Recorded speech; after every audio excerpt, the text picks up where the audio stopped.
Arestado ang dalawang individual matapos mahulihan ng iligal na troso sa lalawigan ng Apayao. Ayon sa ulat, nakatanggap ng impormasyon ang pulisya tungkol sa isang green van na umano'y may laman na iligal na pinutol na kahoy mula sa Sitio Buyukan, Barangay EKB, Kabugaw, Apayao at patungo sana sa Barangay Ginaang Corner, Apayao. Matapos makatanggap ng ulat, agad na naglunsad ang operasyon ang mga otoridad at namataan ang nasabing sasakyan na nakaparada sa isang highway sa Sitio Buyukan. Nang inspeksyonin ang sasakyan, dito na diskubre ang mga hindi dokumentadong troso na may halagang tinatayang aabot sa halos 27,000 piso. Dinakip ang dalawang suspect at kasalukuyang nasa kustudiya na ng pulisya para sa karagdagang investigasyon at pagsasampa ng kaso.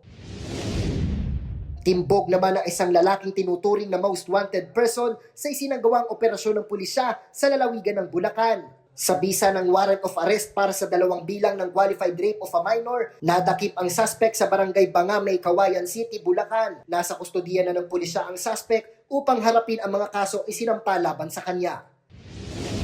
Nasa kote naman ang 3 lalaking suspect na sangkot umano sa pagbebenta ng iligal na droga sa lalawigan ng Rizal. Sa isinagawang bypass operation ng Rizal Police sa Barangay Silangan, San Mateo, Rizal, nadakip ang 3 suspect at nasamsam sa kanila ang 5 plastic sachet ng hinihinalang shabu na may bigat na 28 gramo at may halaga na higit 170,000 piso. Nauuna sa balitang totoo at laging bago. Japr Regala, Alauna sa Balita, Congress TV.